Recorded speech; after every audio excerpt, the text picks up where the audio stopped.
Hello everyone, welcome to EduTap and welcome to Finance Current Affairs session. In today's session, we are going to discuss a very big news article that is very important from your exams point of view. Let it be the RBI Grade B, NABARD Grade A, SEBI Grade A. So the NPCI, that is the National Payments Corporation of India, has brought a big update that has brought the interchange fees that is very important from the exams point of view. So what is this fees? Who is going to pay this fees and who is going to get this? All of this we are going to discuss in today's session, and today we are going to clarify any confusion, any doubt that you have regarding the charges on the UPI transactions. Are there any charges on the UPI transactions or not? So there is much confusion, much rumors that were being spread. So let's clarify this, that the NPCI has also clarified. So in today's session, let's discuss this news article. But before starting with this, there is a big announcement from EduTap that we have brought for you the comprehensive guide for RBI, NABARD and SEBI, so that through a single guidebook you can get all your common queries answered. If you want to know about the examination, what is the pattern for the exam, what are the previous year cutoff for the exam, what is the syllabus for the exam, and what is the eligibility criteria for the exam, all these common queries are clarified through this guidebook, and there are the definitive answers that is provided in this guidebook. You do not have to visit different links, you do not have to visit different websites. Even if you want to know about the organization, and even if you want to know about the preparation, the sources for the preparation, the strategy for the preparation, all these common queries are answered through this guidebook. And let me tell you that this is absolutely free of cost, to save your time, to save your efforts, and you can easily download this guidebook. The link is provided in the description box below, so do download this guidebook. Okay, now coming to our topic today, but before that, let's discuss the confusion and the rumors that are going on in the market. Okay, so due to this confusion that was regarding the UPI fees. Okay, so there were the confusion and the rumors that were being spread that for the UPI transactions now the customers will have to pay. So due to this rumor, due to this confusion that were being created in the market, the PhonePe, the Paytm, the NPCI, they have to clarify regarding this. So here is the example from the PhonePe. So there is a lot of false news on social media that is being spread about UPI related charges. So please do not believe it. These are the facts. So the PhonePe has told that the UPI payments are still free for all the customers. We are here talking about the traditional UPI payments. Okay, so what are the traditional UPI payments, or what are the actual UPI payments? So your bank account that is linked with the, that is connected with the mobile number. Okay, your mobile number. Now this mobile number that is linked with your bank account, using this we are creating the UPI ID. Okay, the UPI enabled apps create the UPI ID, and through this UPI ID that is connected with your bank account through the mobile number, through this UPI ID you can make the transaction, you can do the transactions, you can send the money to your relative, to your friend, you can even send the money to the bank account of the merchant and such.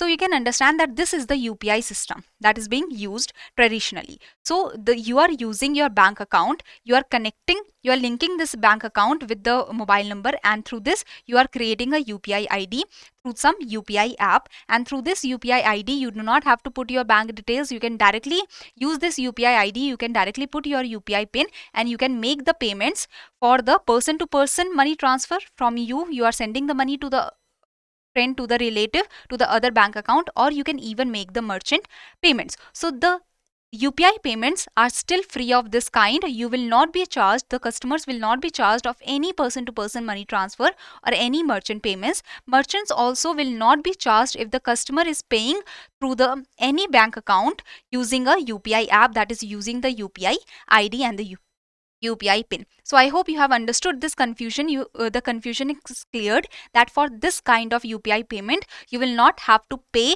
any charges. Okay, so no charge for customers. Do not spread misinformation. This is also clarified by the Paytm. You can see the NPCI that has released the circular, that has even tweeted that every month over 8 billion transactions are processed free for the customers and merchants using the bank accounts. From one bank account the money is being sent to the other bank account using the UPI ID of the person that is connected with the mobile number that is linked to the bank account. So I hope you have understood that the NPCI has cleared that the UPI is free.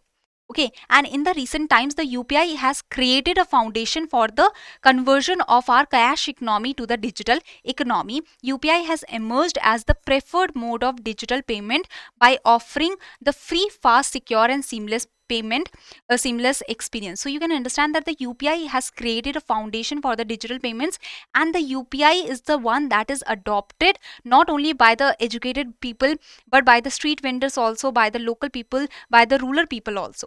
So UPI has become quite popular in India, and this has created a vision that okay, we can create such kind of innovation.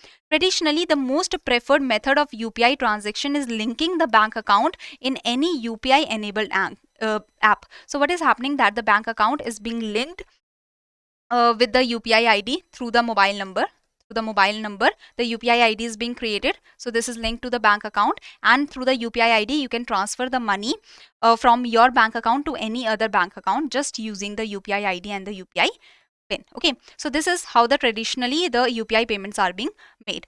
So this for making payments, and this contributes over 99.9% of the total UPI transactions are happening through this from bank account to the other bank account. Okay, so now these bank account to account transactions continue to remain free. So these are still free. Okay, for customers as well as the merchants, this has been clarified by the NPCI. So what is this interchange fees that we were talking about? What is that interchange fees that we have to discuss now? Okay. So here is how interchange fees on wallet payments will work. So what is happening that NPCI has permitted the prepaid payment instruments. Now the prepaid payment instruments like the wallets. So these are the prepaid payment instruments, that is you have already. So let's say Paytm wallet or PhonePe wallet or the MobiKwik wallet. So from the bank account, you are transferring the money, you are sending the money, let's say 5,000 to your wallet. So these wallets are the prepaid payment instrument that contains the money that has been sent from the bank account to here, and it stores the value so that further you can make the payment to the merchants, further you can transfer the money and such and such. So why do you want to use the wallet? Okay, why not directly transfer from your bank account, use the UPI ID and transfer the money to the other bank account? Why are you not doing this? Why are you transferring your money from the bank account to the wallet and then transferring the money? So usually what happens that for the transferring of the money through the UPI ID, you have to put the UPI pin, which is not required in the case of the transferring the money from the wallet. So you can directly transfer the money without UPI pin. So that makes it easier and faster. Second, here the bank account, the server of PNB, the server of SBI, the such servers are needed.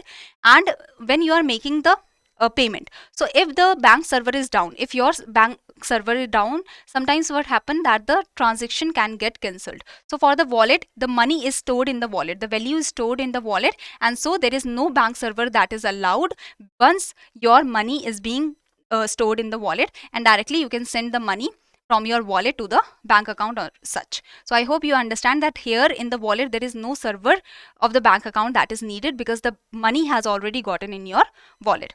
Now in the third case is, now we have talked about the UPI pin. So that is not needed here. The bank account server is not needed here. As well as here what happens that there is the list of the transactions that will be shown in your passbook. You have sent rupees 10, you have sent rupees 20, you have sent rupees 50. So the passbook gets filled by a lot. So you cannot understand that okay, what big expenditure I have done. There is so much of the passbooks that is being filled. So here what happens that no such passbook will be filled, because from the bank account only one transaction of 5,000 has happened in the wallet, and after that from wallets you are sending 10 rupees, 20 rupees, 30 rupees and such. So here the transaction will be shown in your wallet but not in the passbook. So that's why people use this prepaid payment instrument, that is the wallet. So these wallets will be a part of the interoperable UPI ecosystem. So if you have PhonePe, still using the UPI ID, you can transfer the money to someone that is using Paytm, or someone that is using GPay, or someone that is using some other MobiKwik or something. So what is happening that the UPI system is quite interoperable. It is interoperable. You are using whichever app, you are using whichever payment system, but you can send the money to the other payment system, to the other app. So this interoperability of the UPI ecosystem will be provided to the wallets. So if you are using the PhonePe wallet, be able to send the money to the bank account of any payment system. Okay, so interoperability will significantly ease the collection for the merchants, since it will allow the merchants to accept the wallet payments regardless of the wallet being used by the customer. Whichever wallet the customer is using and whichever app you are using, you will be able to get the money through the UPI QR code, because the UPI ecosystem is interoperable.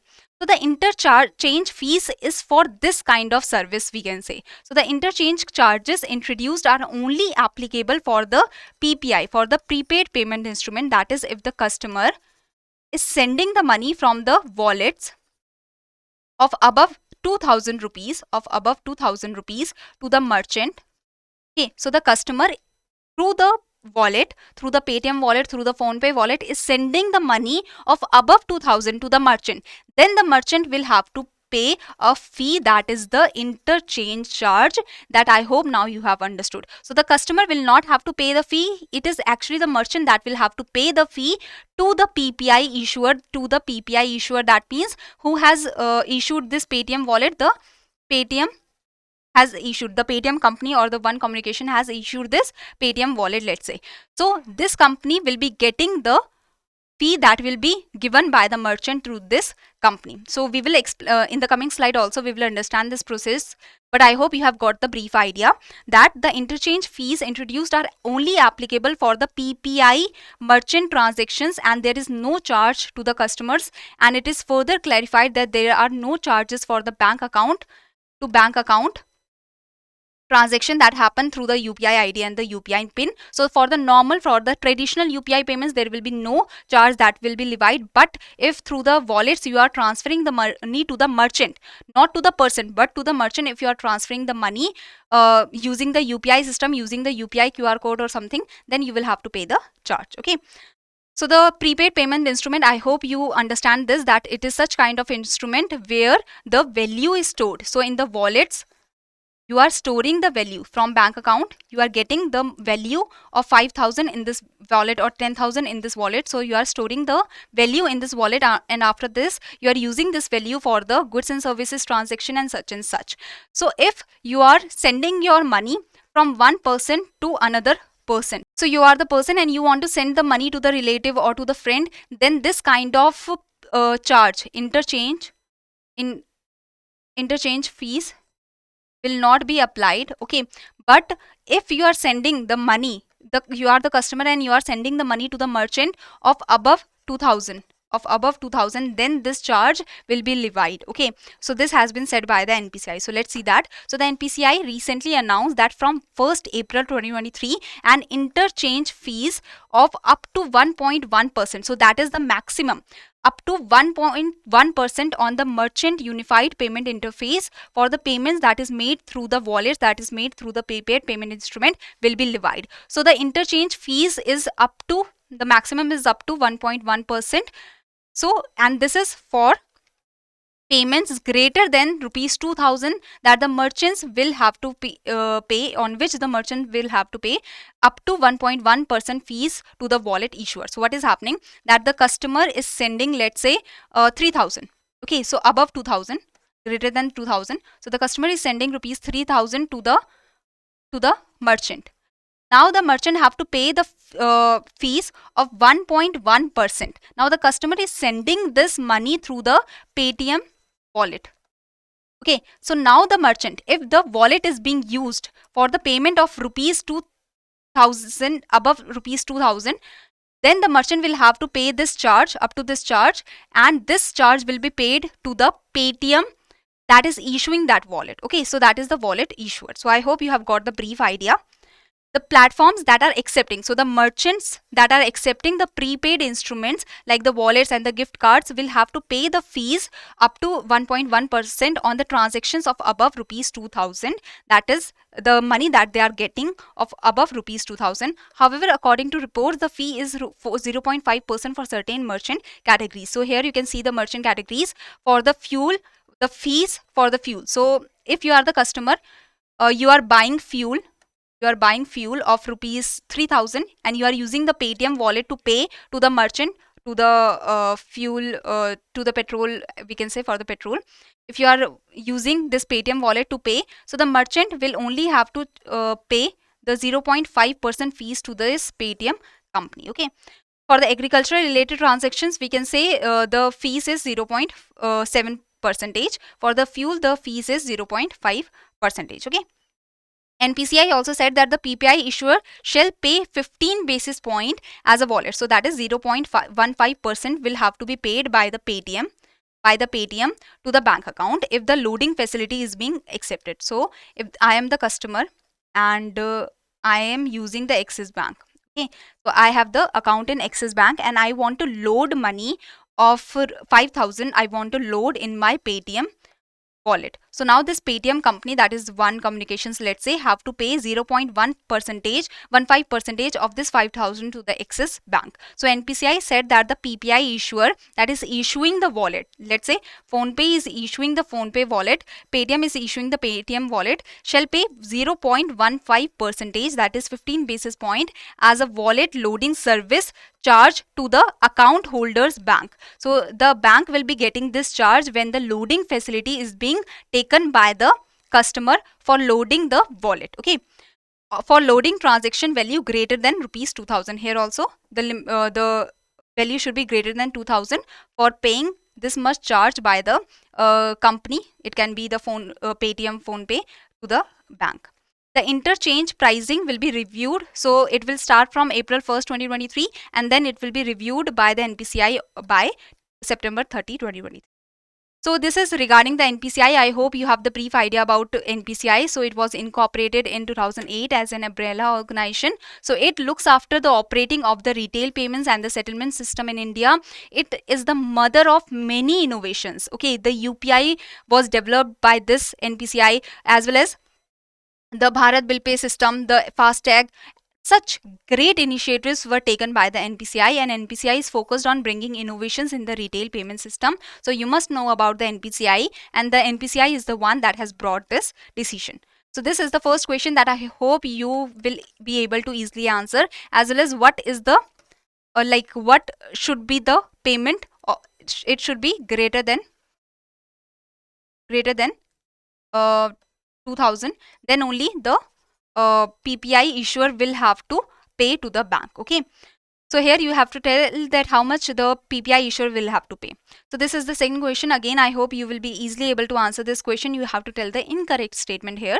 Thank you very much. Do subscribe to our YouTube channel and join our Telegram channel for the PDF of this session. I hope your confusion will be clear today. And if you have any query, you can mail us here or you can contact us through this number. Thank you very much, everyone.